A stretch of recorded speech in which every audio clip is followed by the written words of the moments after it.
Lawyers slash cops of Reddit. What is the stupidest thing you've seen someone do to cover up a crime? A. Female. Distant family member got involved with an older guy, and together they kidnapped a guy to rob him, stole his car, murdered him, and then drove to a remote place where they doused the car in gas and lit it on fire. The boyfriend got burned on his hands. They arrested the girlfriend when she was shoplifting bandages and burned salve from the drugstore. The whole thing fell apart from there. They may have gotten away with it if she had bought the stuff for under $10. This reminds me of how Bob Durst was caught after killing and dismembering his neighbor in Texas. He was caught shoplifting at a convenience store. Bob Durst is a millionaire and also a serial killer. Client was embezzling money from his engineering firm. Client actually had the money he had embezzled in his possession and could still return the money. He would have faced penal liability, but we could have pleaded him out to have served no more than a few months of probation. Under his circumstance, prison time was unlikely. Client does not believe our advice. Client believes he is going to prison. Client believes his best course of action is to return to his country of birth, Iran. The United States strictly prohibits transfer of technology which can be used for nuclear programs to Iran. I explain this all to client. Client tries to board a flight to Iran. In his luggage is a programmable logic controller his firm had been subcontracted with the federal government to develop.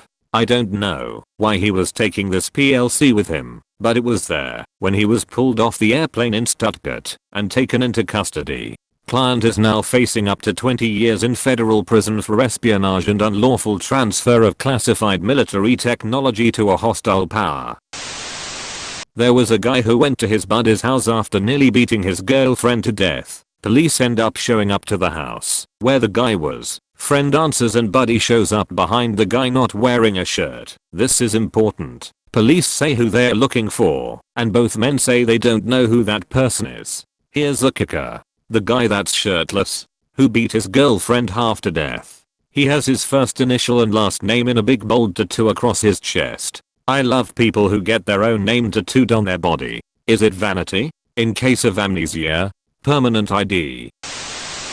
I knew a chick who robbed a house. She was house sitting for silverware and jewelry. She pawned it off at the closest pawn shop to the house, so she was caught right away. However, being the dope fiend she was, she poured bleach all over the house to get rid of her fingerprints.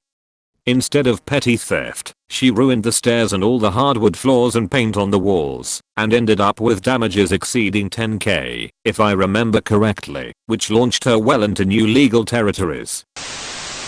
Not a criminal matter, but I worked on a child welfare case in which the parents were ordered to undergo hair follicle testing for drug use. So the father, not my client, thankfully, shaved off all the hair from his body, even his eyebrows. But he said it had nothing to do with the drug testing, it's just something he wanted to do. I think the kid ended up with relatives, in case you were wondering. A neighbor of mine in college had landed a good engineering internship which required hair follicle testing. They didn't tell him this until late in the process, and this guy smoked a ton of pot. He immediately told them that he competes in triathlons and didn't have any hair on his body. To provide proof, this kid immediately signed up for 3 triathlons throughout the state of Ohio taking place over the next few weeks. He blew through money on gas and put up some of the saddest race results in recorded history, but he earned my lifelong admiration for diving headfirst into this con job.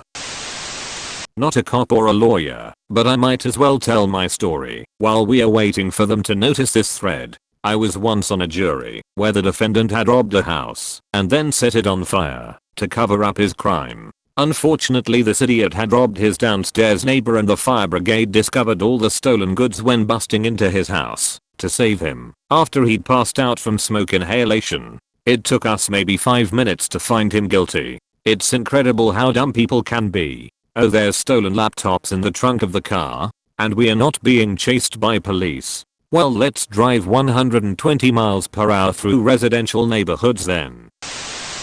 A guy I work with was being charged with dangerous driving following a pursuit involving a police helicopter. He would have faced a fine and 1-year driving ban. His lawyer told him to plead guilty. He ignored this advice and insisted on going to trial, and his sole defense was that the police didn't have any kind of video recording proof of his crime, as though this was some kind of technicality that would get him off. In questioning he even admitted to what he did, but still tried to convince the court that he was not guilty because there's no video recording. The court threw everything at him, everything bar a prison sentence, got a suspended one instead. The arresting police officer even told him he would just got a telling off had he stopped, but his insistence on trying to play the system ended up majorly screwing him over.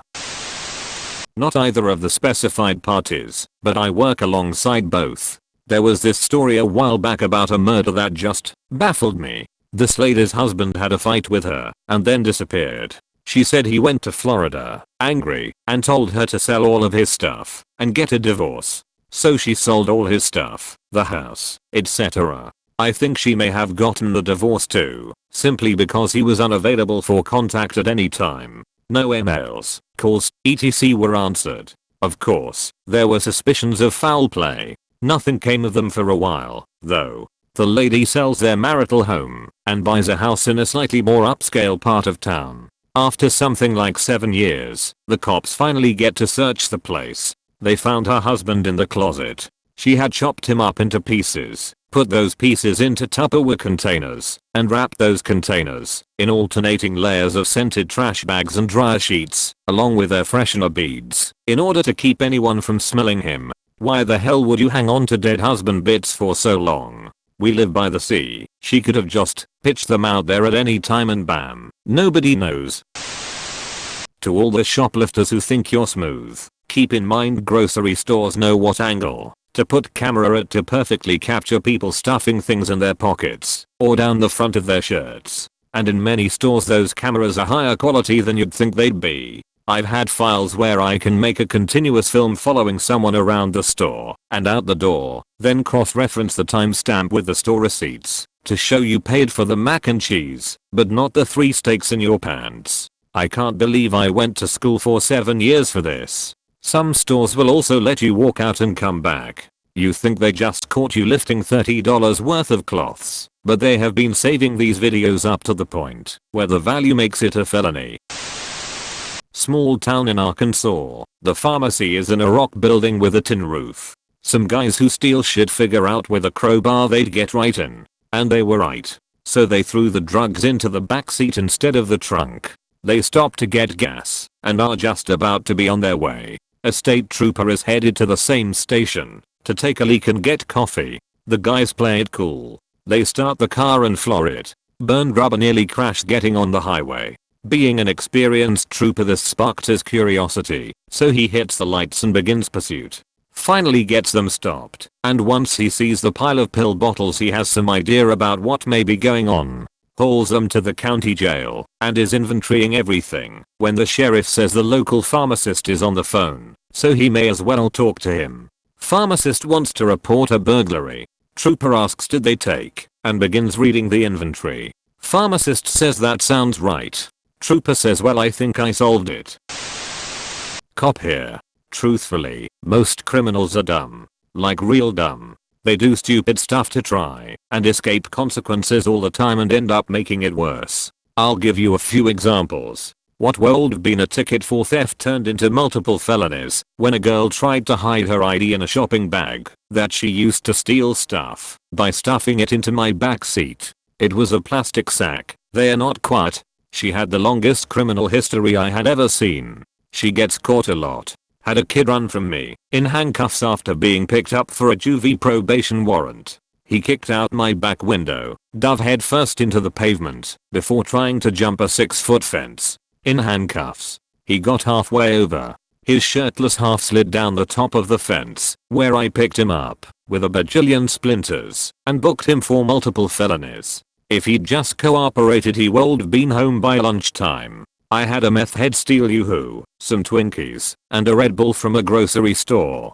She had over $1K in her purse. Security detained her. They called us and wanted us to issue a trespass warning, don't come back for 1 year, and escort her off the property. When she saw us, she decided it'd be a great idea to try and run, pushing people away and knocking down some random soccer mom. Now, instead of a warning, we have theft plus assault plus deadly equals robbery. This was all in the last month. If you enjoyed the video, please like and subscribe.